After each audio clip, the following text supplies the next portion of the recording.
The number of times that you break up and get back together does not affect your ability to get your ex back or to go into no contact and have it work. I'm Benny Lichten-Wallner. I help people get their exes back. And naturally, I talk to a lot of people every day, about 10 people a day.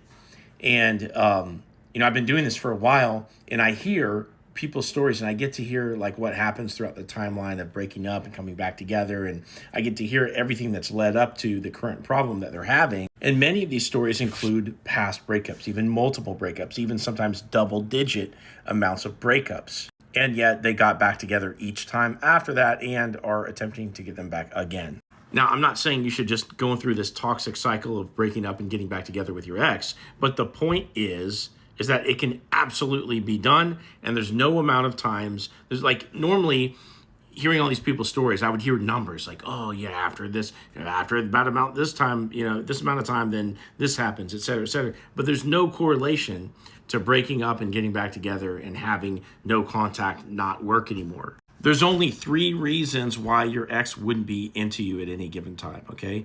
The first one is that it's too soon. All the problems, are X number of months recent to right now, and your ex has still been out of shape about the problems, or they're sort of avoiding you for some kind of reason related to things that happen in the relationship, and it takes time to wait that out, usually somewhere between 3 and 6 months. The second reason is that they have a rebound, or they have some kind of current relationship, and insofar as they're in the honeymoon phase especially, or still committed to that person, that's going to delay the process. You're not going to be able to get them while they're in a relationship with somebody else.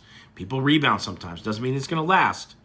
But if it is a rebound, it's probably going to fail somewhere around the honeymoon phase, which can be like 3 to 6 months in. Now, the last reason that maybe your ex wouldn't be into you is that you messed up some little thing, okay? So you tried too hard, you started fighting with them, you freaked out about other people, you started chasing them and pouring out your feelings, all this kind of stuff, right? When that happens, you kind of reset the clock and you got to start all the way back over again. But none of these reasons why your ex would be closed off to you is something permanent. And none of them, not even a single one of these things, invalidate no contact whatsoever. No contact works under every conceivable circumstance.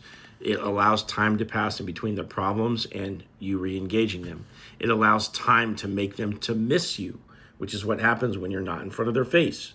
And it also allows time for them to get curious about what you're up to, which you will see, especially even if they have you blocked, they'll unblock you and maybe reblock you again, but they're going to check your stuff, okay?